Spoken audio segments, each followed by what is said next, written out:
Chers frères et sœurs bien-aimés dans le Seigneur, nous voulons rendre grâce à notre Dieu pour ce que nous venons d'entendre de ce lieu qui a porté la vie de Dieu de manière continue pendant des siècles.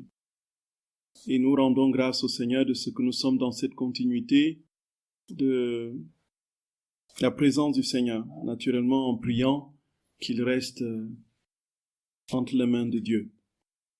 Frères et sœurs bien-aimés, c'est toujours ainsi que ça se passe. Au milieu des retraites, il y a toujours un pic, de relâchement qui est dû à différentes circonstances, voyez, par rapport au silence. Donc c'est traditionnel, hein, on n'invente pas la poudre. Il n'y a rien de nouveau sous le soleil.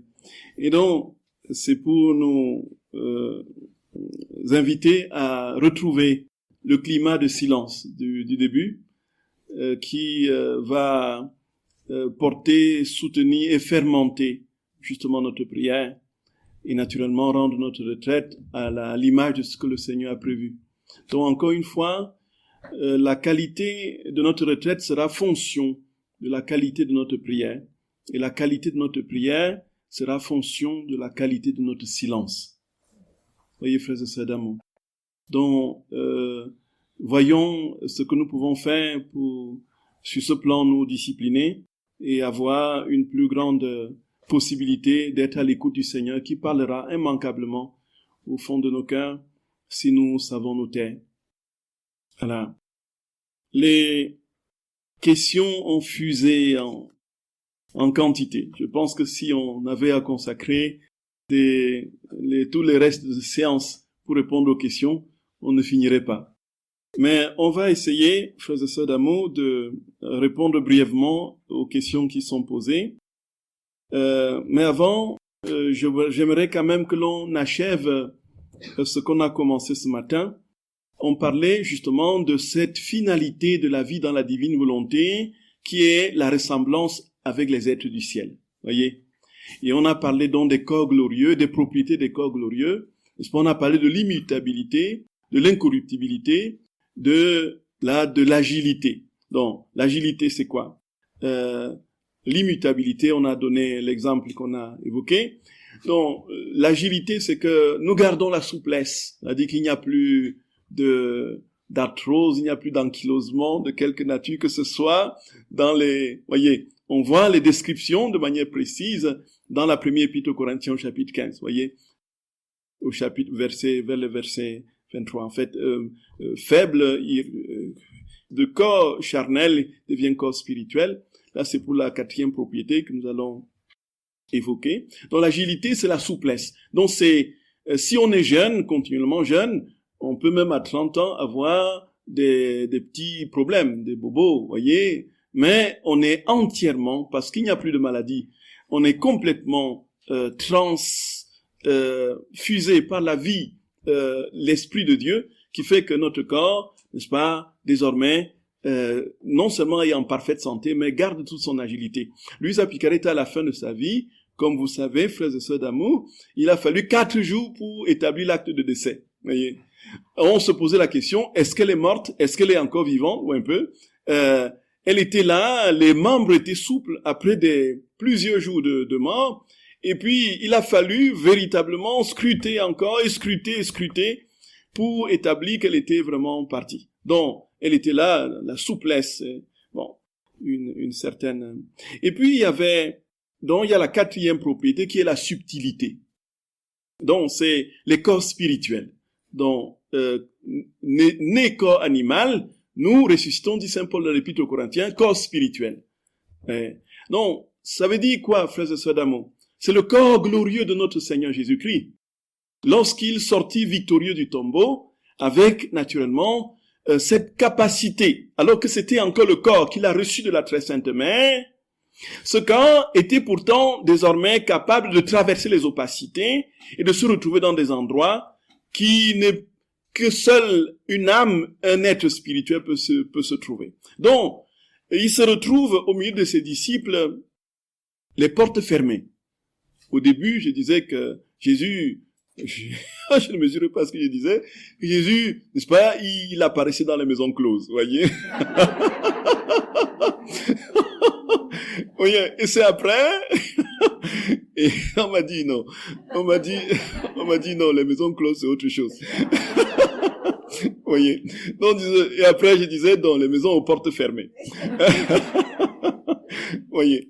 Donc, le Seigneur, frères et sœurs bien-aimés, a ce corps de gloire, qui est ce corps spirituel que nous hériterons, nous, n'est-ce pas, à la résurrection.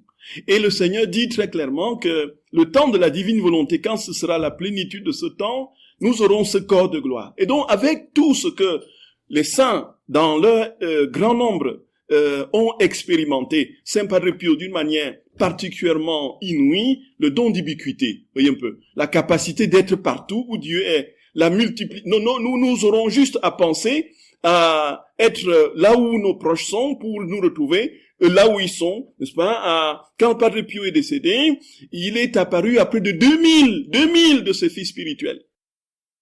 Ils se sont retrouvés à San Giovanni Rotondo, tous ont raconté la même histoire. Tous ont raconté la même histoire. Jean de Robert, dont on parlait ce matin, était aumônier des sœurs du Sacré-Cœur de Montmartre à Paris. Lorsque il enseignait dans le collège à Tenan, et puis le matin, un enfant, un élève lui dit, « Mon père, vous avez entendu à la radio, on dit que Padre Pio est décédé. » Il dit, « Ah bon? Comment tu sais ça? » Il dit, « J'ai entendu à la radio. Il est décédé. En fait, la veille, il était chez lui.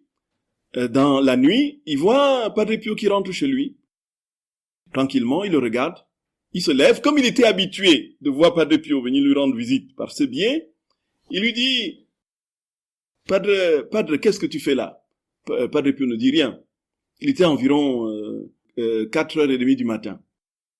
Il dit, mais qu'est-ce que tu fais là? Mais dis-moi ce que tu viens faire. Padre Pio le regarde, il ne dit rien. Et il s'assoit dans un fauteuil là, dans le fauteuil, il le regarde. Et puis il dit, ben si tu n'as rien à me dire, bon, laisse-moi dormir, je suis fatigué. Voyez. Et puis il va se recoucher, il va tenter. Et puis il dit bon, et puis Padre Pio, n'est-ce pas, le bénit. Et puis il disparaît. Et chaque fois, quand il venait lui rendre visite, il laissait une odeur céleste. Donc sa chambre était envahie d'odeur. Mais il ne savait pas que Padre Pio lui disait au revoir. Et donc, le matin, quand il apprend ça, il téléphone à l'un de ses amis qui était aussi fils spirituel de Padre Pio. Alors, son ami au bout du fil se met à pleurer. Il dit, sais-tu que m'est arrivé la même chose cette nuit? Et puis, tous les fils spirituels se retrouvent l'année suivante à San Giovanni Rotondo pour leur congrès, et tous ont raconté la même histoire. De tout le monde entier, américain comme, voyez un peu. Tous ont raconté la même histoire à des fuseaux horaires différents. Voyez. Ils sont arrivés, Padre Pio. Donc, voyez un peu ça. Donc, il n'est pas le seul à avoir ce don d'ubiquité. Donc, le Seigneur dit à Luisa Picaretta très clairement que nous partageons sa présence d'immensité. Nous entrons dans sa présence d'immensité. Nous la partageons. Et ça veut dire que s'il est quelque part, nous sommes avec lui. De même qu'il est dans l'hostie, et ça c'est le grand miracle, frères et sœurs d'amour, de la divine volonté, de même qu'il est dans l'hostie, nous sommes avec lui dans l'hostie. Et comme je dis, on pourrait vraiment faire toute une retraite sur l'Eucharistie. C'est inouï tout ce que le Seigneur dit, frères et sœurs bien-aimés. Et donc, si nous sommes partout avec lui, s'il est partout, nous sommes partout avec lui. Et ça, c'est quelque chose, frères et sœurs bien-aimés, de particulièrement. Tout simplement, parce que nous aurons été transformés en Dieu, et les corps que nous aurons, ce seront des corps de gloire. Des corps de gloire. Comme ceux de Jésus qui apparaît, les portes fermées à ses disciples, et en même temps, il peut toucher, il peut mettre son doigt. On voit ce tableau de Caravage dans l'église de Saint-Louis de Rome, Saint-Louis des Français, cet immense doigt de Thomas et qui rentre dans ce côté largement ouvert, protubérant, et dans lequel il met, en fait, pour montrer véritablement le contact du doigt de Thomas avec la chair visible, physique de Jésus. Pourtant, c'est la chair pneumatisée. Ce n'est plus le corps animal, c'est le corps spirituel. Le corps spirituel qui a reçu les propriétés de la divinité du fait de l'union hypostatique, qui maintenant, n'est-ce pas, a donné l'avantage au divin qui est en Jésus. Voyez, frères et sœurs d'amour. Et donc nous serons, selon ce que notre Seigneur dit, tout aussi resplendissants de ce corps de gloire, et nous aurons donc les propriétés même de la subtilité des corps glorieux. Voyez, frères et sœurs bien-aimés. Et donc le Seigneur dit, ce n'est pas, pour le moment, nous posons des actes. Le Seigneur dit que le temps viendra. Serons-nous encore vivants? Dieu seul le sait. Qui sait ce que demain nous réserve, frères et sœurs d'amour? Et lorsque le Seigneur nous donne des occasions comme celle-ci de nous approcher de son cœur, profitons-en. Allons le plus loin possible dans cette intimité, frères et sœurs d'amour. Laissons nos fardeaux, laissons nos jugements, laissons nos critiques, laissons tout ce que nous avons comme lourdeur dans l'âme, et puis acquérons cette grâce des grâces de la vie de Dieu qu'il veut nous communiquer, frères et sœurs bien-aimés. Et pour terminer avec le quatrième élément que j'ai trouvé, certainement, moi je ne suis qu'un débutant dans la lecture du livre du ciel, hein. Bon, c'est vrai que j'ai lu, que j'ai annoté, que j'ai fait des trucs, mais on n'a jamais fini de comprendre. Jamais, jamais. Et quand on lit un passage, quand on y revient, on dit, mais c'est pas le même passage que je viens de lire il y a quelques secondes. Tout simplement parce que des sens nouveaux se déploient. Parce que l'auteur, lui, est infini. L'auteur est éternel. Et donc, il multiplie à l'infini les sens. C'est tout comme la parole de Dieu. Si vous avez l'habitude de méditer l'écriture, vous verrez que chaque fois que vous revenez sur un texte, un autre sens apparaît. Parce que l'auteur est lui, c'est Dieu. C'est le Saint-Esprit qui, lui, est, n'est-ce pas, sans fin. Et dont il peut, dans une quantité infinie d'exemples, illustrer une seule et unique réalité. Voyez, frères et sœurs bien-aimés, c'est impressionnant. Et alors, le quatrième critère que je trouvais, donc, c'est que si nous sommes unis au Seigneur, la sainteté dans la divine volonté nous fait participer à l'acte unique et éternel de Dieu. Si nous sommes substantiellement unis à lui. Ça veut dire quoi? On n'a jamais vu ça dans les saintetés antérieures. Ça veut dire que si nous sommes dans la présence d'immensité de Dieu, dans son acte unique et éternel, puisque la divine volonté, c'est le ciel sur la terre, notre âme unie à celle du Créateur, et donc, nous entrons dans son éternité, dans l'acte que nous posons. Et si nous entrons immédiatement dans son éternité, frères et sœurs d'amour, on rentre dans son immensité. On rentre dans l'intervalle de l'alpha, entre l'alpha et l'oméga.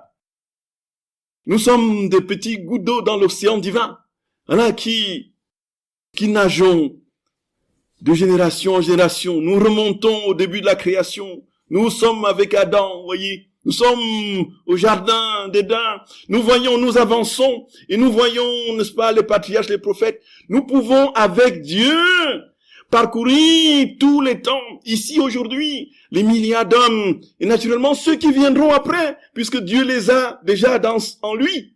Nous sommes déjà, même, dans les générations futures, jusqu'à la consommation des siècles. Et nous pouvons donc parcourir ces générations, prier, réparer, rendre grâce, bénir, louer, adorer, au nom de tous et pour tous.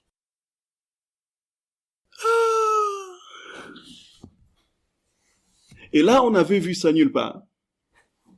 On n'avait vu ça nulle part, dans aucune sainteté, chez aucun saint, avant. Oui, ça, frères et sœurs bien-aimés, on l'avait vu nulle part. Donc, pendant que je discutais sur ce que signifie vivre dans la divine volonté, quelqu'un émit l'opinion que cela consiste à vivre en union avec Dieu. Se montrant à moi, mon toujours aimable Jésus me dit, « Ma fille, il y a une grande différence entre vivre simplement uni à moi et vivre dans ma volonté. » Pendant qu'il disait cela, il tendit le bras vers moi et me dit, « Viens un moment dans ma volonté et tu verras la grande différence. » Je me trouvais ainsi en Jésus. Mon atome nageait dans la volonté éternelle. Voyez, comme cette volonté est un acte simple comportant tous les autres actes, passés, présents et futurs, donc je pris part à cet acte simple dont on a parlé, vous vous souvenez, dans la mesure où cela est possible pour une créature. J'ai même pris part à des actes qui n'existent pas encore et qui existeront à la fin des siècles et aussi longtemps que Dieu sera Dieu. Comment, mes très chers? La référence est au tome 12 du 8 avril 1918. Ça veut dire que nous allons dans le futur avec Dieu, nous agissons dans le futur. La prière que nous disons aujourd'hui dans la divine volonté retentit dans le futur. Même ceux qui ne sont pas encore nés en bénéficieront quand nous ne serons plus là. Voyez, frères et sœurs bien-aimés. On dit, pour tout cela, je l'ai aimé, remercié, béni, etc. Il n'y avait aucun acte qui m'échappait. Et j'ai pu faire mien l'amour du Père, du Fils et du Saint-Esprit. Vu que leur volonté était mienne, et je leur ai donné cet amour comme étant mien. Comme j'étais heureuse. Eux, ils trouvaient un plein contentement en recevant de moi leur propre amour. Mais qui peut tout dire? Il me manque des mots. Jésus béni me dit, as-tu vu ce qu'est vivre dans ma volonté? C'est disparaître. Et dans la mesure où c'est possible pour une créature, entrer dans la sphère de l'éternité, dans la toute-puissance de l'éternel, dans l'esprit incréé, et prendre part à chaque acte divin. C'est jouir de toutes les qualités divines, alors même que l'on est sur la terre. C'est haïr le mal d'une manière divine. C'est tout couvrir sans s'épuiser, vu que la volonté qui anime l'âme est divine. C'est la sainteté, non encore connue sur la terre, et que je ferai connaître, la plus belle et la plus brillante, qui sera la couronne et l'achèvement de toutes les autres saintetés. Gloire à toi, Jésus. Voyez ça, frères et sœurs bien-aimés. Ça n'a pas de nom. Vous êtes d'accord avec moi? Il n'y a pas de comparaison.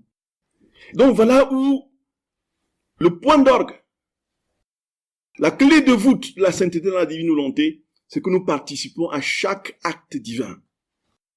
Parce que, unis à nous, d'une manière substantielle, nous entrons dans son éternité et nous parcourons tous ces actes, puisque ces actes englobent l'éternité dans un acte simple. Nous nageons du passé au futur, du futur au présent, du présent au passé. Voyez, selon que Dieu veut agir dans les cœurs. Et une prière que nous faisons aujourd'hui, il va l'appliquer pour une âme qui va jaillir 2000 ans après nous. Et puis, ou encore, il va l'appliquer pour réparer un péché qui a été commis, n'est-ce pas, 200 ans avant nous. Des choses comme ça. Voyez un peu.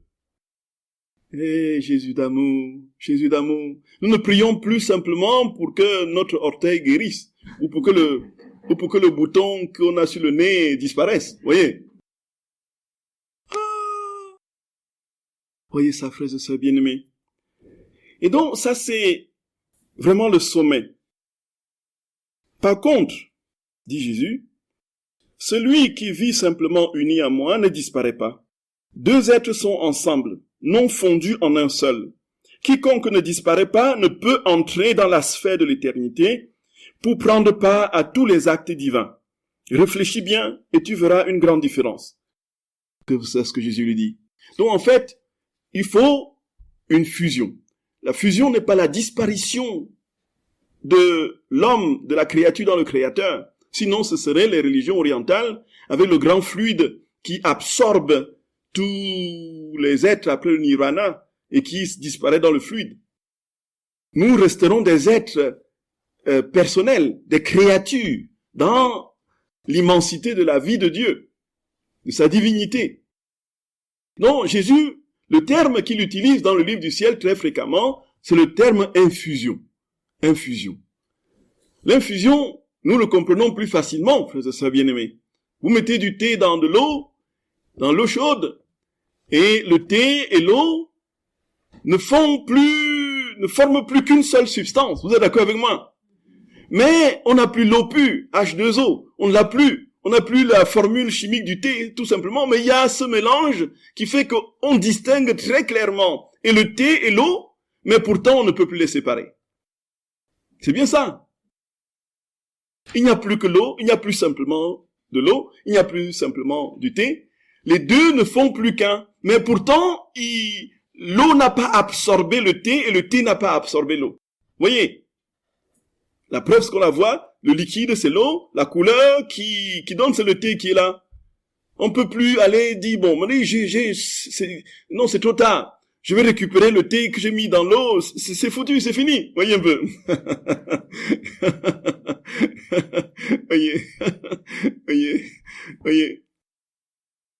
Voyez ça, frères et sœurs bien-aimés. Voyez ça. C'est inouï. C'est inouï. C'est inouï. Et alors, il faut bien se dire que au ciel, nous nous reconnaîtrons. Quand nous sommes dans la plénitude de la vie de Dieu, frères et sœurs d'amour, nous ne disparaîtrons pas. Nous nous reconnaîtrons au ciel. Je reconnaîtrai, n'est-ce pas, tout le monde.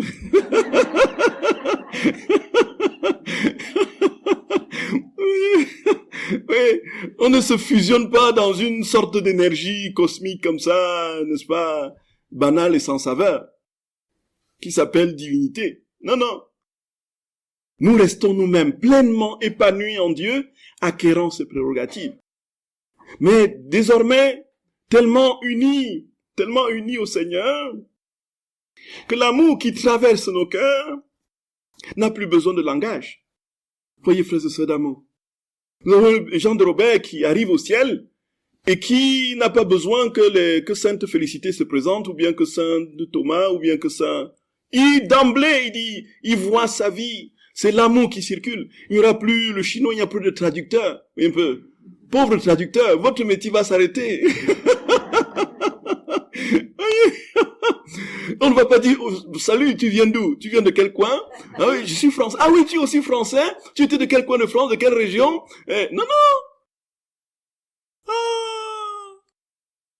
L'amour et la divine volonté qui traversera tous les cœurs et toutes les âmes nous donnera la pleine connaissance de la vie du ciel, de Dieu et de ceux qui sont en Dieu, les saints, que nous serons devenus. Voyez, frères et sœurs d'amour, nous serons tous des saints. Je vous assure, nous serons tous des saints.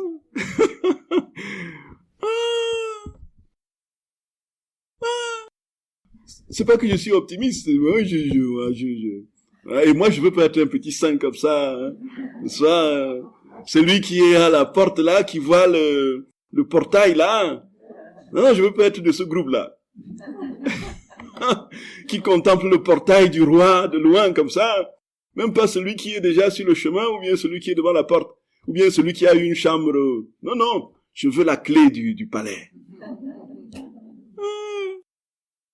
Voyez, frères et sœurs bien-aimés, et c'est le Seigneur qui nous la donne, cette clé. Cette clé, c'est lui-même. C'est sa propre vie. Voilà donc, on termine là avec ce qui peut être tenté de dire, ce que l'on peut tenter de dire sur les différences avec les saintetés antérieures, qui ne sont pas dans une rupture, encore une fois, mais dans une continuité, dans un achèvement. Et ça me permet donc de répondre à une question pertinente qui a été posée. On va répondre aux questions autant qu'on peut, à toutes les questions. On va essayer, mais on va juste essayer d'être bref. La question qui dit, est-ce que dans la vie, dans la divine volonté, pleinement vécue, les charismes vont disparaître? Est-ce que les charismes disparaîtront? Alors, frères et sœurs bien-aimés, encore une fois, on a dit que le fiat était un décret éternel. Et que le Seigneur, quand il fait quelque chose, il ne fait rien d'inutile. Et naturellement, Saint Paul dit dans la première épître aux Corinthiens, au chapitre 12, quand il parle des charismes, il parle justement de la prière en langue. Il dit qu'il prie en langue plus que tous. C'est bien ça. Et il dit que c'est le plus petit des charismes. Voyez. Mais pourtant, le plus petit des charismes ne signifie pas que c'est inutile. Voyez un peu. C'est inutile. Parce que si c'était inutile, Dieu ne l'aurait pas permis. De même, dans l'ordre de la rédemption, dans l'ordre de la sanctification, si la rédemption était inutile, Dieu aurait immédiatement et pleinement restauré l'humanité dès la chute originelle, par le fiat de la sanctification, sans passer par la rédemption. Et justement, lui pose la question à Jésus, et lui demande, mais Seigneur, quand tu étais sur la terre, mais pourquoi n'as-tu pas réalisé ton fiat voluntas tua? Pourquoi n'as-tu pas fait advenir ton règne immédiatement? Jésus lui répond, et nous sommes ici, frères et sœurs, dans la pédagogie de Dieu. Dieu ne sera jamais quelqu'un de brutal. Il ne sera jamais quelqu'un d'abrupt. Ce ne sera jamais quelqu'un, c'est la douceur infinie.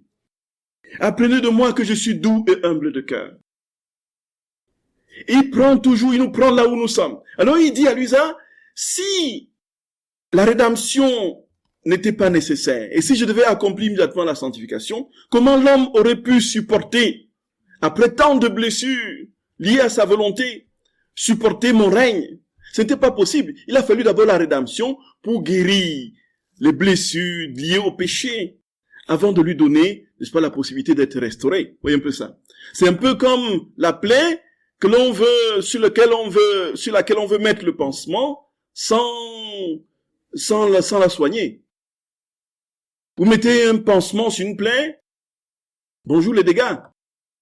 On verra dans quelques semaines ce que la septicémie et puis la mort subite. Parce que la plaie, la blessure se sera infectée, et ainsi de suite. Donc, le Seigneur dit très clairement, frères et sœurs d'amour, que ce qu'il permet n'est jamais inutile. Y compris donc dans l'ordre de la rédemption, y compris les charismes. Donc, ce qui est clair et net, c'est que nous sommes dans la logique de l'achèvement. Et désormais, comme tout est dans l'achèvement, tout ce qui précède peut être fait dans la réalité qui achève toute chose. Cela veut dire que nous pouvons désormais tout faire, nos actes précédents, dans la divine volonté. Et naturellement, on pourrait dire, que puisqu'il y a la divine volonté en nous, et frères et sœurs d'amour, attention, attention, attention. J'ai dû intervenir dans certains cénacles, loin, très très loin, pour dire attention, ne devenez pas des sectes.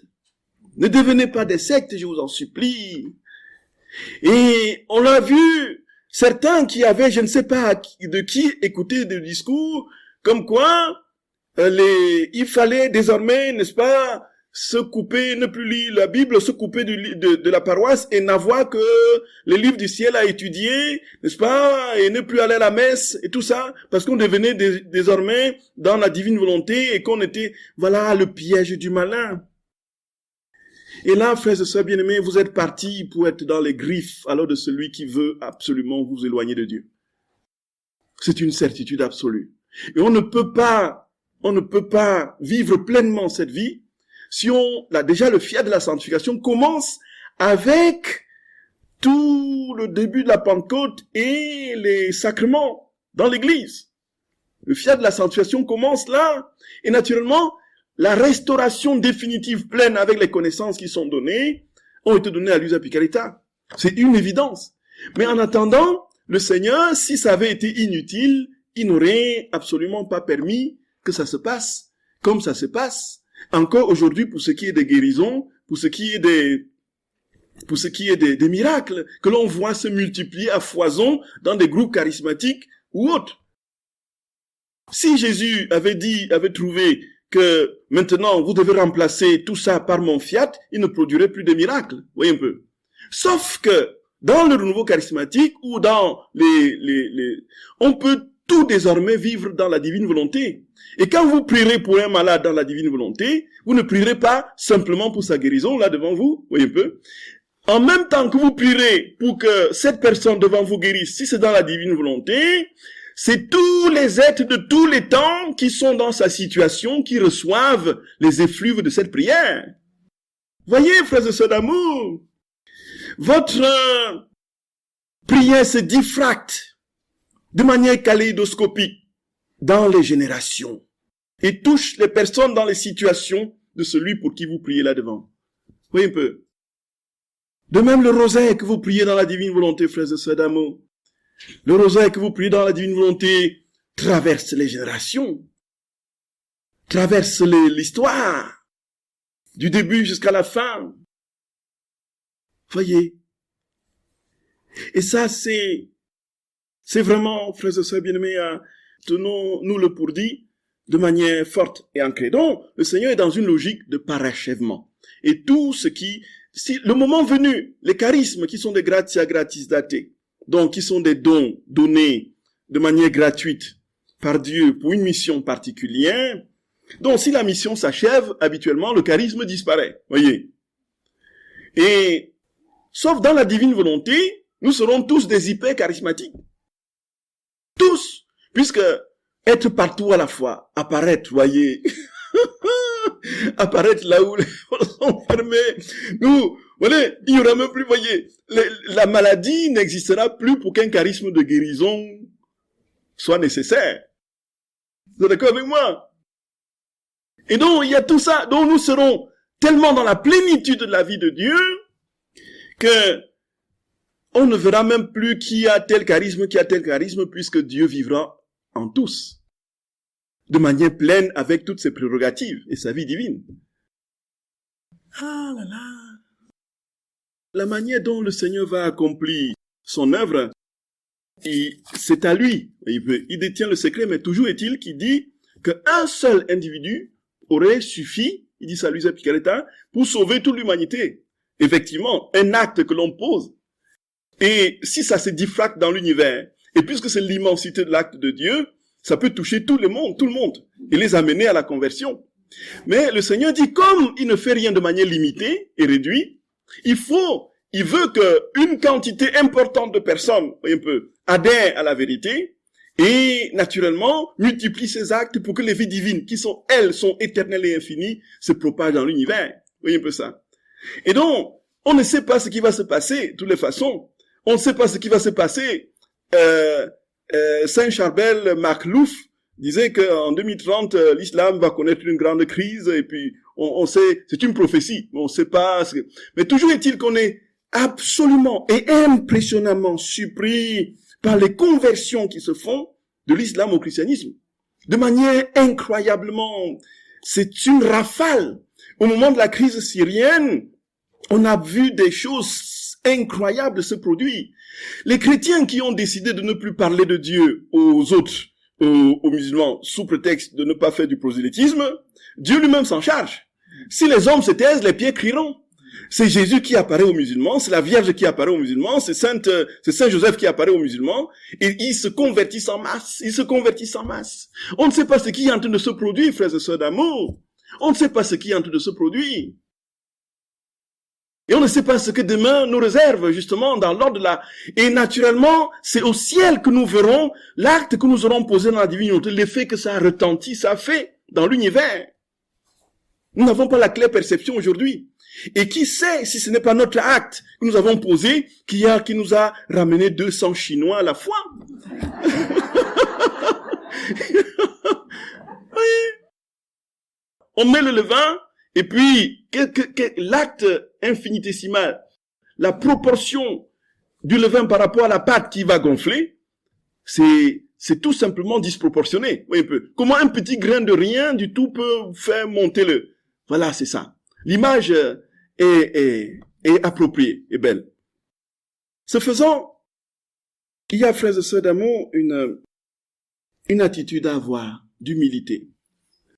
Frères et sœurs bien-aimés, l'orgueil.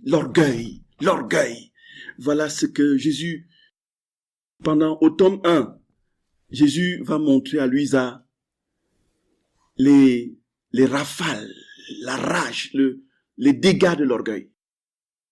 Luisa qui se confesse pour son orgueil. J'avais prévu en parler, je ne sais même pas si on aura le temps de parler de Luisa Picaretta. Le Seigneur lui montre, elle s'est confessée l'orgueil n'est pas de son orgueil, c'est quoi? Son orgueil, c'est quoi? En fait, ce n'est rien d'autre que de dire que, voilà, Jésus, en fait, je ne suis pas digne avec tout ce que je fais pour toi, que tu m'abandonnes comme ça, et que, voilà, c'est tout ça qu'elle confesse. De l'orgueil, c'est pas du style, voyez. Mais Jésus profite, elle fait la confession, le repli de son âme. Elle était une pécheresse, hein. Le Seigneur l'a progressivement amenée à la transformation en lui, avec le cadeau de la vie divine. Elle était une pécheresse. Et pendant 7 heures de temps, elle s'est confessée. 7 heures de temps. 7 heures. 1, 2, 3, 4, 5, 6, 7. Oui. Et Jésus lui a montré justement les dégâts que peuvent causer l'orgueil dans l'âme humaine. Et là, on est ici, frères et sœurs, bien-aimés avec la divine volonté, tentés par l'orgueil. Un orgueil spirituel qui est tapis à la porte de notre âme. Et qui dit, et on entend des gens dire, oh, moi je suis dans la divine volonté, oh, je suis dans la divine volonté, parce qu'on a lu une page du livre du ciel. Ah, je suis dans la divine volonté, oh, on regarde les autres avec condescendance, ah, il n'est même pas dans la divine volonté. Vous voyez, frères et sœurs d'amour, l'ennemi nous a eus. Si c'est déjà le cas, si nous avons cette disposition d'esprit, l'ennemi nous a déjà piégés. Et c'est pourquoi, frères et sœurs d'amour, quand on mesure les conséquences, comme dit notre sœur, le petit levain de notre acte qui fait gonfler la patte de l'humanité dans la vie divine, on se dit, mais quelle puissance j'ai, quelle force j'ai. Et on peut se dire, comme les fils du tonnerre, de Boanerges, veux-tu que nous fassions descendre la foudre du ciel pour terrasser tous ces Samaritains? Et c'est alors, frères et sœurs bien-aimés, que le Seigneur invite Luisa à l'humilité. L'humilité. L'humilité. L'humilité. L'humilité. L'humilité. L'humilité. L'humilité. L'humilité. L'humilité. C'est Saint Augustin qui disait qu'il y a 3 voies pour accéder au Seigneur. Il y a 3 voies pour accéder au Seigneur. La première, c'est l'humilité.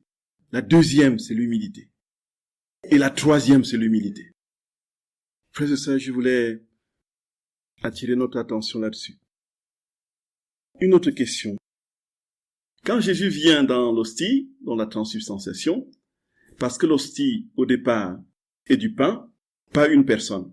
Donc, s'il veut faire la même chose en nous, est-ce non seulement la transubstantiation, mais quelque chose comme l'union hypostatique, puisque sa personne divine vient s'unir substantiellement à notre personne humaine, comme dans son incarnation. Donc, quand le Seigneur, frères et sœurs bien-aimés, ça permettra de répondre à d'autres questions. Quand le Seigneur vient s'unir à nous substantiellement, en fait, ce qu'il nous donne, c'est sa vie pleine. Et comme il dit, il veut que nous soyons des hosties, dont il vient en son corps, son sang, son âme et sa divinité. Sauf que la vie dans la divine volonté ne fait pas de nous des créateurs, ne fait pas de nous des dieux. Et donc la même question, je pense que c'est la même personne qui parle, comme elle était unie substantiellement dans la vie divine, pleinement, n'a jamais quitté la vie divine, la Vierge Marie. Et est-ce qu'on peut l'adorer puisque Dieu est en elle? Oui, un peu. Non. Nous restons des créatures. La Vierge Marie est une créature. Et si elle a la divine volonté, c'est dans les proportions de ce qu'une créature peut recevoir. Si Luisa parle de l'atome dans l'océan divin, elle dit nous sommes à des atomes. Nous ne sommes pas des océans. Vous voyez un peu. Mais nous nageons ça veut dire que tout ce que l'océan a, nous avons. Tout ce que l'océan a, nous avons en partage. Mais nous nageons dans la vie divine. Mais nous restons des créatures dans le Créateur, unis à lui. Donc, ce que nous sommes substantiellement unis à Dieu, parce que nous recevons tout de lui. Tout ce qu'il a, il nous l'a donné, dans la proportion de ce que nous pouvons recevoir. Vous voyez un peu ça, frères et sœurs bien-aimés. Et nous sommes comblés à la mesure de ce que nous sommes capables d'accueillir. La plénitude, frères et sœurs bien-aimés, est dans cet ordre-là. Et à Marie, on ne rend jamais un culte de latrie, mais de Douli. On vénère la Vierge, on ne l'adore pas, voyez. La Vierge n'est pas Dieu par grâce. C'est-à-dire qu'elle participe à la vie divine par grâce. Elle participe à la divinité de Dieu par grâce. Là où Jésus l'est par nature, voyez. Il est Dieu, mais Jésus donne en partage à Marie les prérogatives divines, comme elle est dans la divine volonté, n'est-ce pas? Par grâce, tout comme ça pour nous, la grâce nous sera faite, voyez, des propriétés de Dieu. Ce sera encore par grâce. La vie divine, la vie dans la divine volonté, c'est la grâce. Ce n'est pas, effectivement, ça nous ramène, on peut ne plus finir. Ça nous ramène à la manière de prier dans la divine volonté. L'initiative vient de qui, frères et sœurs d'amour?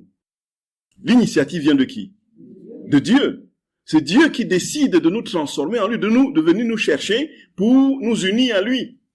Ce n'est jamais nous qui allons vers Dieu conquérir ses propriétés, dit donne-moi ça, donne-moi ça, donne-moi ça. Et donc, une tentation dans les prières dans la divine volonté peut vouloir amener les personnes à dire, bon, je prends ceci, je prends ta vie, mais ayons le réflexe de demander à Jésus en premier, de venir, Seigneur, viens prendre ma volonté. Voyez un peu. Je te donne ma volonté. C'est la seule action que nous pouvons faire, véritablement. Viens, donne-moi la tienne, et naturellement, agis en moi, parle en moi, travaille en moi, écoute en moi. Oui, un peu ça. Et naturellement, viens réparer en moi toutes les blessures et tous les péchés des générations. Ce n'est pas que je rentre en toi et je prends ceci, mais, bien sûr, on est ici, frères et sœurs bien-aimés, dans l'attitude normale de prière. Mais quand il s'agit effectivement de rentrer dans les réparations avec le sang de Jésus, comme nous le lisons dans les heures de la Passion, on voit bien que Luisa, n'est-ce pas, peut-être la 4e, dit, donc, je prends ton sang, je vais le mettre dans les... Voyez un peu. En fait, qu'est-ce qui se passe dans la manière de s'exprimer de Luisa? Elle est dans la divine, elle vit tout de manière actuelle, comme si tout se passait ici et maintenant. Bon, on en parlera très longuement dans la retraite du mois de novembre à Banneux. Et donc, c'est dans la vie divine. Et donc, c'est Jésus en elle qui accomplit son acte en prenant son sang et en allant le répandre sur les catégories de personnes qu'elle cite. Voyez? Mais n'ayons jamais l'attitude, le réflexe de nous mettre en premier en avant. Voyez un peu ça. C'est un peu un autre piège. Ouais. Alors, il y a des bêtes qui nous font du mal. Faut-il les regarder et les accueillir comme des manifestations, des expressions de la divine volonté de l'amour? Exemple, ne faut-il pas écraser une fourmi qui va nous piquer ou une moustique? Donc ne pas tuer une bête que vont devenir des bêtes terrestres, etc. Ou sont-elles plutôt des occasions d'offrande et de réparation qui sont là parce que la création est sortie de l'ordre à cause du péché contre la divine volonté? Donc, quand la divine volonté sera parfaite, il y aura une harmonie avec les êtres créés. Vous voyez un peu ça. Et donc, les moustiques ne nous piqueront plus.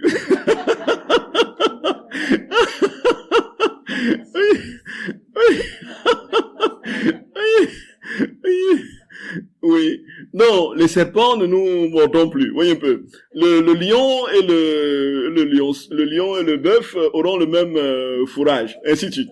Donc, en attendant, il faut établir l'ordre dans la création. Il y a une hiérarchie dans la création. Donc, le sommet de la création, c'est qui? C'est l'homme. Et tout ce qui a été créé était en préparation, justement, de l'homme, qui est au bout de la création, qui doit régner sur la création, et doit avoir une autorité que Dieu lui donne. On pourrait poser la question, si Jésus qui est lui pleinement Dieu dans la divine volonté, dans l'harmonie parfaite avec son Père, et avec tous les êtres créés, puisque les oiseaux venaient tenter de le, voyez, il aurait même pu demander aux oiseaux de le nourrir, mais il va, n'est-ce pas, à la pêche miraculeuse, les disciples qui passent la nuit sans prendre du poisson, il va le briser du poisson au bord du lac. Il a tué un poisson pour préparer le repas à ses disciples, non? Les éléments inférieurs de la création sont au service de l'homme. Voyez. Donc, écrasons les fourmis qui nous posent des problèmes. Voyez. C'est vrai qu'au fur et à mesure qu'on grandit, frères et sœurs bien-aimés, non, mon exemple n'est pas le meilleur parce que je suis pas encore là dans la divine volonté, vraiment, vraiment. Mais en fait, c'est peut-être, je veux plutôt parler d'hypersensibilité. Donc, il y avait une colonne de fourmis qui s'était formée dans mon salon, dans mon presbytère, qui allait d'un bout d'étagère de livres à un autre, et puis ça circulait, les jours passaient, voyez, ils devenaient toujours plus nombreux, un peu, 1 semaine, 2 semaines. J'ai dit, mais comment est-ce que je vais pouvoir les écraser comme ça? J'avais mal au cœur à l'idée que je devais voyez un peu, les terrasser. Mais en même temps, ils commençaient à être nombreux et il fallait agir, quoi. Voyez, bon, c'était pas l'amour des créatures. Bon, c'était que je voyais pas ces petites bêtes finies comme ça sous le coup de mes, voyez un peu. Et puis j'ai réfléchi sur comment est-ce que je pouvais les transplanter ailleurs. Donc les faire transhumer autrement, et puis pour qu'ils se retrouvent dans la nature sans être écrasés. Il n'y avait pas d'autre moyen. J'ai dû acheter le truc pour les j'ai fermé les yeux et puis voyez. Non. En définitive, le Seigneur ne nous en voudra pas parce qu'on a, n'est-ce pas, tué un animal ou un poisson pour manger, ou bien on a écrasé des coccinelles qui viennent d'Asie et qui ravagent nos cultures. Voyez. Donc, je n'ai pas bien compris la présence de Dieu dans nos mouvements et dans celui de l'assassin qui tue en poignardant son frère. Ouais. C'est vrai que quand on le dit comme ça, de manière abrupte, c'est vrai que ça peut être difficile à comprendre. On dit que la divine volonté, c'est le mouvement qui régit toute chose, qui porte l'infiniment petit et l'infiniment grand. Sans la divine volonté, donc sans la vie de Dieu, sans la Trinité qui contient la réalité créée, il n'y a pas de mouvement possible. Donc Dieu aurait pu, en une fraction de seconde, dire à cet assassin « stop !» en paralysant son bras pendant qu'il prend le pistolet ou quelque chose, voyez. Ce mouvement qu'il allait tuer n'est pas de Dieu. Mais le mouvement, le fait qu'il est, en lui est la vie, le mouvement est l'être, dit Saint Paul. Un peu. Le mouvement, c'est, il a utilisé ce que Dieu lui a donné pour aller faire du mal. Voyez un peu ça. Voyez un peu ça. Il a utilisé la vie que l'intelligence, le mouvement du bras que Dieu lui a donné pour aller commettre le crime. Mais c'est pas Dieu qui l'a fait. Il a utilisé un bien de Dieu pour le pervertir. Voyez bien, frères et sœurs d'amour. Il y a une question sur les rondes, je répondrai quand on parlera des rondes. Jésus a vécu tous nos actes de manière divine. Comment et pourquoi les restituer aux âmes, notamment à celles qui sont déjà au ciel? Les saints, par exemple. Les actes suspendus. Donc, l'idée des actes suspendus, c'est quoi? C'est que Jésus dit qu'il a déjà tout vécu pour chaque être humain de manière divine. Ça veut dire que ce que nous faisons, la conférence que je fais aujourd'hui, qui est la prédication de sa parole, en prêchant dans les rues de Nazareth, il a accompli de manière parfaite et divine toutes les prédications du monde jusqu'à la fin des temps. Voyez. Et donc, tous les prédicateurs ont la version divine de la prédication qui est déjà accomplie par Jésus. C'est les actes suspendus. Voyez un peu. Et donc, il s'agit pour nous de nous approprier ces actes-là, nos actes, qui sont déjà en Dieu, et de les poser. Et cette fois-ci de manière divine, parce que c'est Jésus qui les posera en nous. Donc nous, l'image du téléchargement, voyez un peu, traduit bien le truc. C'est-à-dire que le truc est dans l'iCloud là, et puis, ou bien dans OneDrive là, et puis vous allez vous télécharger. Vous me le mettez dans votre ordinateur. Un peu. Donc, dans la vie divine, vécue par notre Seigneur, Anna, c'est pourquoi il a vécu. De tous les actes, il a mangé, il a bu, il a travaillé de ses mains. Il le dit lui-même. On n'a pas le temps de lire, frères et sœurs d'amour. Tout ce que l'homme peut faire aujourd'hui comme acte a déjà été fait de manière divine. Et donc, dans la divine volonté, nous allons prendre ces actes-là. Nous demandons au Seigneur de nous donner la version divine de nos actes, en lui demandant de venir les faire en nous.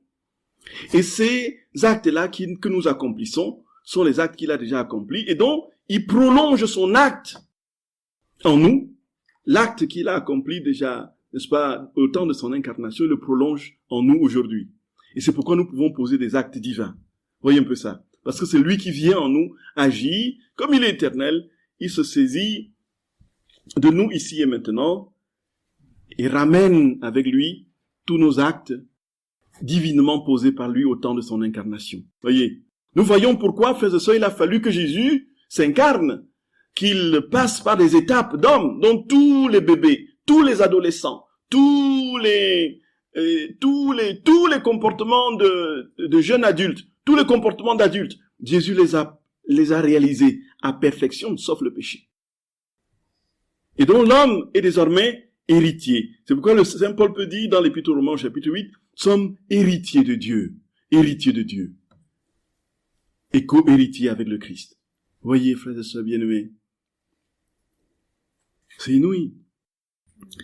Et donc, l'application de ces actes pour les personnes, celles qui sont au ciel, ont aussi leurs actes divins qui ont été posés par Jésus. Et quand Jésus a posé ces actes, il a sanctifié et réparé les actes des patriarches, des prophètes, de tous ceux qui sont venus avant lui, un peu. Et de même pour ceux qui viendront après lui jusqu'à la consommation des siècles. Et ceux qui sont au ciel, le Seigneur dit que quand nous prions dans la divine volonté, on vous parlera de la prière dans la divine volonté. Cette prière, puisqu'elle est divine, saisit les générations, puisqu'il est dans les univers visibles et invisibles, ces prières montent au purgatoire, travaillent au rachat des âmes du purgatoire, montent au ciel, et ravit les âmes qui sont au ciel et leur donne un surcroît de gloire. Voyez un peu. Donc, ce qui veut dire qu'une prière que nous faisons aujourd'hui, ici, dans la divine volonté, retentit non pas seulement sur les hommes qui viendront sur cette terre, ou qui sont déjà passés, ou qui sont présents aujourd'hui sur cette terre, mais va chez ceux qui ne sont plus dans les sphères des cieux, au purgatoire et dans le ciel. Et au ciel, donne à ces âmes un surcroît de gloire. Et aux âmes du purgatoire, raccourcit le temps de purification. Ainsi de suite. Jésus le dit très clairement dans des passages que nous ne pouvons malheureusement pas citer à cause du temps. Donc, comment pouvez-vous définir un acte parfait dans la divine volonté? Un acte parfait dans la divine volonté, c'est l'acte qui est accompli par Dieu lui-même. En fait, et comment être sûr que Dieu l'a accompli en nous? Tout simplement parce que on lui a demandé de venir l'accomplir, et par la foi, nous croyons et nous savons qu'il l'a accompli. Et cet acte-là est parfait. Si nous ne sommes pas en situation de péché mortel. Donc, il est évident que je ne pourrais pas demander à Jésus d'aller avec moi, je ne sais pas trop quoi, voler ou voilà.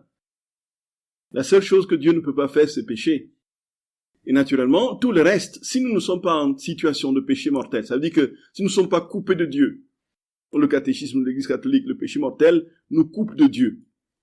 Et donc, pour retrouver ce des péchés, n'est-ce pas, il y a les 10 commandements, naturellement, il y a des péchés qui sont nettement encore plus forts, comme les assassinats, les adultères, des choses comme ça. Donc, si je suis coupé de Dieu par un acte pécamineux d'ordre mortel, je retrouve la communion avec le Seigneur après le sacrement de réconciliation. Et naturellement, je lui redemande ce cadeau de la vie divine qu'il me donne. Voyez, frères et sœurs bien-aimés. Et donc l'acte parfait, c'est l'acte qui est accompli par Jésus.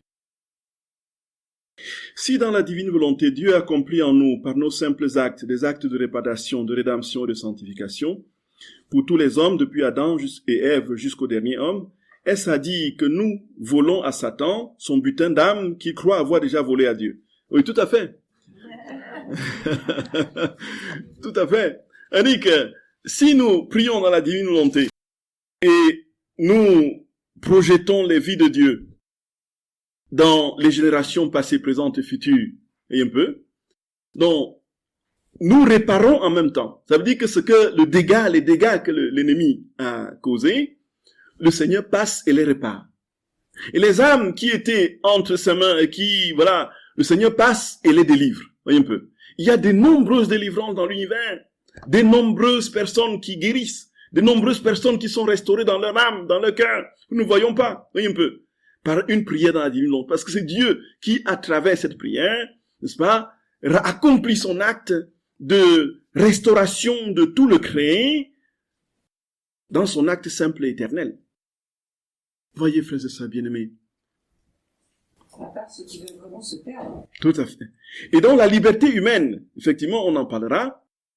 L'acte dans la divine volonté, frères et sœurs bien-aimés, l'acte dans la divine volonté, on a ici parlé justement du danger du quiétisme. Quelle est ma part d'effort que je fais dans la divine volonté? Si Dieu fait tout en fait, si je ne suis rien, qu'est-ce que je fais moi? Qu'est-ce que je fais? Donc, je lui donne ma volonté, donc je suis dans un acte continuel de donation de ma volonté. C'est pourquoi je reste toujours libre. Une fois que je donne ma volonté, ce n'est pas dit, bon, maintenant c'est bon, stop, c'est fini pour toi, c'est bouclé, tu es définitivement prisonnier. Dieu ne fera jamais ça. Nous sommes totalement, pleinement et parfaitement libres. Nous pouvons lui retirer notre volonté à tout moment. C'est pourquoi il est demandé, le Seigneur dit à lui, chaque jour, pose des actes de donation de ta volonté. Et naturellement, quand on dit les actes actuels, quand on les demande à Jésus de venir accomplir des actes en nous ici et maintenant, c'est encore un acte de liberté où nous disons, Jésus, je suis maintenant encore de nouveau libre de t'inviter pour mes actes. Je peux, pour cet acte, te dire, je ne veux pas que tu viennes. Voyez un peu. Une fois que nous donnons notre volonté à Dieu, ce n'est pas définitif, ce n'est pas qui nous met dans la prison, ça tout, n'est-ce pas, infranchissable. Et nous devenons des éternels prisonniers et n'étant plus capables, il n'est pas sectaire, notre Seigneur. C'est pourquoi il dit, Apocalypse 3:20, je me place à la porte et je frappe. Je frappe. Et c'est une porte de sécurité à serrure unique. Je me dis à poignée unique, c'est de l'intérieur qu'on peut lui ouvrir. Il ne peut pas forcer la porte. Je frappe. Si tu entends ma voix, si tu ouvres, j'entre. Et il dit à ses disciples, quand vous irez prêcher, n'est-ce pas, si là on vous dit, si on ne vous reçoit pas, partez, partez. Partez. Partez. En secouant la poussière de vos pieds. Voyez. Je crois que c'est la deuxième Bible Corinthiens au chapitre 5 du verset 17, je suis pas très sûr. Là où Saint Paul dit que là où est le Seigneur, là où est l'Esprit, là est la liberté. Là où est l'Esprit, là est la liberté. Donc nous sommes tout le temps à même, effectivement, de dire, Jésus, maintenant, aujourd'hui, Saint Augustin a dit, Seigneur, vraiment, tu vois, je te supplie, libère-moi de l'impureté de la chair, mais patiente encore un peu. Jésus l'écoute, un peu, Dieu l'écoute, il va pas forcer. Pour vivre dans la divine volonté, il faut mourir à soi-même. Concrètement, comment faire? Donc, là, frères et sœurs bien-aimés, c'est justement ce qu'on dit là tout à l'heure, là. Il faut concrètement, il faut dire à Jésus, Jésus, prends ma volonté. Prends ma volonté. Donne-moi la tienne. Sans lui, nous ne pouvons rien faire, même pas mourir à nous-mêmes. Qu'est-ce que nous allons faire d'autre pour mourir à nous-mêmes, frères et sœurs bien-aimés? Nous allons nous supprimer, nous allons faire quoi? Et donc, il se chargera, quand nous lui avons donné notre volonté, de faire mourir cette volonté par des circonstances, par des situations que nous traverserons, qui seront certainement parfois difficiles, mais qui travailleront à l'exaucement de la prière que nous lui avons faite. On ne peut pas dire, je veux mourir à ma volonté, et être tout le temps, n'est-ce pas, porté sur les nues, applaudi, et puis considéré comme un petit Dieu, voilà, tout le monde est à vos pieds, et tout ça. Il y a des situations d'humiliation par lesquelles le Seigneur peut creuser la fente dans laquelle il vous donne de comprendre que vous n'êtes rien et que vous devez vous reposer sur lui. Il crée toujours des situations. Nous ne sommes rien en vérité, frères et sœurs d'amour. Nous ne sommes rien. Nous ne sommes rien. En vérité, nous ne sommes rien. Et mais pour avoir conscience que nous ne sommes rien, il y a du chemin. Il y a du chemin. Et tout le travail aujourd'hui dans les sciences humaines mettent l'homme au centre de la création, au centre de tout, voyez un peu. C'est l'homme qui doit être, voyez, et personne ne doit absolument, c'est devant l'homme qu'on doit se mettre à genoux, voyez. On refuse de se mettre à genoux devant Dieu, mais on incite à se mettre à genoux devant les hommes. Et voici, le Seigneur nous dit, frères et sœurs bien-aimés, moi seul et moi seul tu adoreras. Et naturellement, pour que nous acceptions de n'être rien, Dieu seul peut nous créer des circonstances, des situations pour que nous réalisions notre néant. Toujours est-il que cette prière est toujours exaucée. Toujours exaucée. Elle est toujours exaucée, la prière la plus, la plus exaucée qui soit. Voyez un peu. Vous demandez au Seigneur de n'être rien, il vous le montrera. Voyez. Il vous le montrera tôt ou tard. Parce que c'est là seulement qu'il peut venir s'établir en vous. Et vous devenez un avec lui. Voyez un peu, frères et sœurs d'amour. Et plus rien ne vous fait souffrir. Les moqueries, vous êtes tout aussi indifférents devant les moqueries, les rejets, que devant les louanges et les, voyez un peu, ça passe, ça glisse sur vous comme, voyez, sur du rocher. Comme l'eau sur du rocher. Voyez, rien ne vous pénètre. Parce que vous êtes dans la tour de la vie de Dieu. Et si nous sommes toujours en train de chercher, est-ce qu'il m'a complimenté? Et puis, il m'a même pas dit que tu ne vois pas la déco là que j'ai faite? Tu ne vois même pas que j'ai nettoyé le sol, tu entres avec tes gros sabots, tu ne m'as même pas dit merci. Ça fait combien de temps que tu m'as pas donné une bouquet de fleurs? Bien sûr, messieurs, songez à donner des bouquets de fleurs à vos épouses, hein, avant que ça n'éclate, voyez. Voyez.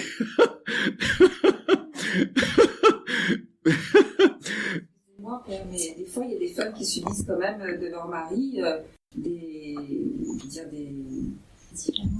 Oui, ça c'est. On n'encourage pas. Tu n'es rien. Bon, au bout d'un moment, la personne elle se. Oui, ça c'est. Le Seigneur ne passera. Ça dit que si on demande au Seigneur de nous montrer notre pauvreté, notre néant, il ne voudra pas il ne créera pas des occasions de péché, voyez un peu. Il ne mettra pas dans l'esprit de quelqu'un, soit méchant, pour humilier l'autre, voyez un peu. C'est ça, vous voyez un peu ce que je veux dire. Donc la différence est grande.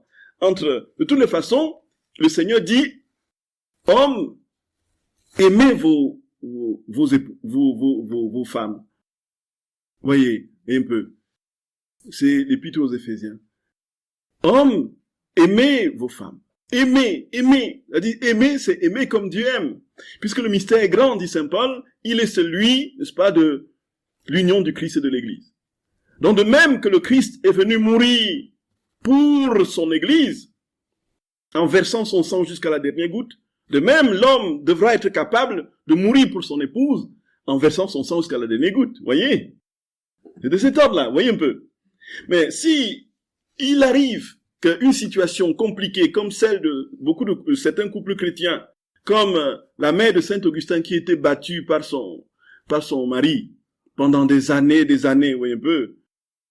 La mère de Saint Augustin a souffert, c'est une femme battue, fortement, et puis elle a prié, et pour la conversion de son fils, et pour la conversion de son mari. Et non, son fils est devenu ce qu'on connaît, et son mari est devenu, en définitive, dans son lit de mort, il a demandé le baptême. Il s'est confessé, il s'est demandé le baptême, et puis il est parti en paix. Donc, la situation que le Seigneur créera, de toute manière, vous donnera l'occasion d'entrer toujours plus dans une intimité plus grande avec lui. Voyez un peu. Et naturellement, quel que soit, si c'est un époux qui n'est pas chrétien, ou bien qui nous fait du tort, et le Seigneur, par votre amour pour cet époux, malgré tout ce qu'il vous fait, et votre prière, bien sûr, s'il devient violent et porte atteinte, il faut fuir, il faut vous protéger, mais tout cet amour-là travaillera tôt ou tard à sa conversion, surtout si vous priez dans la divine volonté pour lui, vous voyez un peu.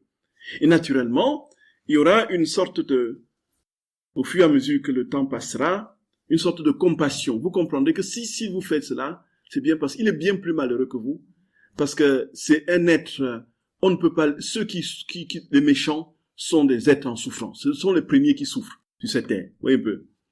La vérité là. En attendant, nous prions pour la sanctification des familles et demandons que tous les êtres. Non, toujours est-il que le Seigneur nous donne toujours l'occasion de réaliser que voilà, nous ne sommes rien. Et n'être rien n'est pas forcément une violence extérieure faite par quelqu'un. Vous voyez un peu. Ça peut être la pauvreté de notre condition dans le constat chronique des chutes et des rechutes dans le même péché malgré tout ce que nous faisons. Vous voyez un peu. Et là, il n'y a aucun moyen de dire, bon, voici que je suis déjà arrivé, et ainsi de suite. Et quand nous entrons dans la conscience que nous nous sommes bien, que nous crions vers le Seigneur, alors il nous donne, cette fois-là, la plénitude de sa vie en nous rendant humbles. Et nous serons plus à même de comprendre ceux qui vivent cette situation, un peu, de péché ou de souffrance quelconque, dans cet ordre-là, parce que le Seigneur nous a fait passer par là, et nous avons réalisé notre néant pleinement. Il y a énormément de possibilités pour le Seigneur d'user, de nous faire comprendre que nous ne sommes rien. Ce n'est pas forcément une méchanceté extérieure qui nous agresse. Quand on a une décision importante à prendre comme changer de maison, comment être sûr que notre choix est le bon et correspond au choix de la divine volonté? Pour nous donc, dans ce genre de problème que l'on doit obligatoirement régler, on a l'impression de marcher dans le noir. Si j'ai une maison, déjà, il y a le bon sens, hein. Quels sont les avantages que j'ai de changer de maison et la maison qu'on me propose? Est-ce qu'il y a encore des travaux dans la maison à faire? Est-ce que c'est bon prix? Est-ce que c'est à m'apporter? Est-ce que je peux me le payer? Vous voyez, il y a déjà le bon sens, vous voyez, le calcul ordinaire. Bon.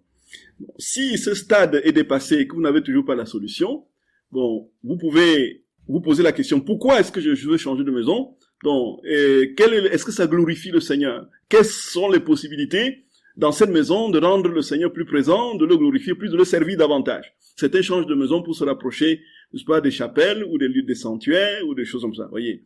Bon, il y a cet ordre-là, cette visée spirituelle qu'on a sur la maison. Bon, et si toujours on ne trouve rien, bon, on demande un signe au Seigneur, voyez un peu. On dit, bon, donne-moi un signe, si c'est vraiment cette maison que tu veux que j'ai, voilà, bon, si on ne va pas, le Seigneur ne va pas descendre et nous dit, bon, prends la maison ou ne prends pas. Donne-moi un signe. Donc, s'il vous donne le signe, voilà, que vous avez demandé, vous pouvez prier et demander le signe. Vous pouvez faire, n'est-ce pas, une veine dans la divine volonté et demander le signe, un peu. Si le signe vous est donné, vous comprendrez que là, le Seigneur vous attend ou qu'il ne vous attend pas. Et, donc, l'épreuve du toison qu'on a dans l'Ancien Testament, dans le livre je crois, c'est dans le livre des rois, c'est ça? Toison. Le prophète qui laisse son bâton, n'est-ce pas, dans Gédéon. C'est dans Gédéon, effectivement. C'est Gédéon qui laisse son bâton. La brise, si le bâton est mouillé, voyez, mais nous, on ne peut pas entrer là c'est le sommet, le niveau subtil du discernement qui demande vraiment qu'on soit dans une communion forte avec le Seigneur pour qu'il agisse, voyez. Donc le discernement chez certains saints est parfois assez assez impressionnant, voyez. Saint François, par exemple, quand il allait il traversait la ville des crèches là, comment ça s'appelle encore, la capitale des crèches en Italie. Oui, bon, il partait d'Assise, il allait vers là, vers Spoleto. Non, c'est pas Spoleto. Donc il devait aller vers Spoleto. Il arrive à un carrefour, il est avec les frères, et les frères ils disent, mais frère, où est-ce que tu veux qu'on aille maintenant? Lui, il ne savait plus, il n'y avait plus la route, donc il y a un peu de pancartes, il y a un peu de pancartes qui indiquaient, va par là, va par là, va par là. Il arrive à un carrefour, bon, et puis maintenant, il faut qu'il prenne une décision. Alors, il dit, Seigneur, où est-ce que tu veux nous conduire? Il demande au frère François, Père, où veux-tu que nous allions? Là où le Seigneur nous conduira, répond François. Mais comment savoir que où le Seigneur veut nous conduire? Alors il demande au frère, bon, frère, j'ai oublié le nom du frère. Il dit, tourne sur toi-même. Tourne sur toi-même. Alors, le frère tourne. Alors, il était là comme une toupie, un peu. Il tournait sur lui-même, il dit, continue. Et là, il avait des vertiges jusqu'à ce qu'il tombe. Et une fois tombé, sa tête s'est mise en une direction. Il dit, c'est là que nous devons aller. C'est François lui dit, voyez, c'est vraiment l'esprit d'enfance des saints. Voyez un peu. Voyez, bon, nous ne pouvons pas aller dans ces, oui. Gédéon, la cloison de Gédéon, c'est dans le livre des Juges, au chapitre 6, verset 36 à 41. Très bien. Merci beaucoup. Oui. Juge, dans le livre des Juges, au chapitre 6. Donc, nous voyons, a dit que le discernement de la volonté de Dieu n'a jamais été simple, même pour les grands saints. Vous voyez un peu ça. Mais toujours est-il que il y a la loi naturelle et les commandements de Dieu qui sont la balise première du discernement. Vous voyez un peu. Il est évident que je ne peux pas inventer un prétexte, voyez, pour contourner le commandement du vol, par exemple. Je peux pas dire, voilà, c'est clair et net, c'est massif, c'est précis. À partir de là, effectivement, on a des balises claires, solides, pour savoir ce que Dieu attend de nous. Mais quand il s'agit d'autres éléments en rapport avec notre vie, soit avec les autres, soit avec une situation que nous voulons aménager pour nous, soit dans notre relation avec les autres, parfois, ça demande non seulement la prière, mais il y a aussi, en définitive, c'est ce que je voulais dire, frères et sœurs d'amour, le conseiller spirituel. Le conseiller spirituel. Je vous assure, si je n'avais pas le père spirituel que j'ai eu il y a près de 17 ans maintenant, je serais mort aujourd'hui. Voyez. Il est encore l'importance d'avoir un accompagnateur spirituel. Parce que le Seigneur l'inspire dans bien des choses concernant les replis de votre âme que vous ne voyez pas. Flanc, le voilà avec une lumineuse idée qui vous débloque toute la situation. Parce que il tient la place de Jésus en ce moment. Vous voyez. Ceci dit, frères et sœurs d'amour, nous allons continuer avec les autres questions plus tard en attendant qu'on réponde à tous, en espérant qu'on réponde à toutes.